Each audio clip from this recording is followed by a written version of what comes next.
સુરતના સચિન પાલી ગામમાં બની ઘટના 6 માળની બિલ્ડિંગ થઈ ધરાશાયી થઈ।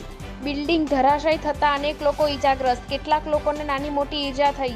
ફાયર અને પોલીસ ટીમ ઘટના સ્થળે।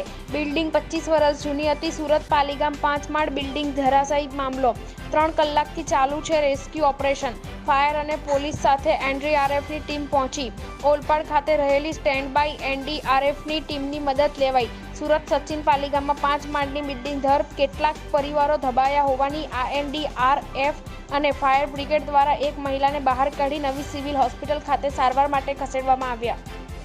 જોતા રહો હર્ષિતા સમાચાર ન્યૂઝ ચેનલ। પરવીનભાઈ બધાને સાથે।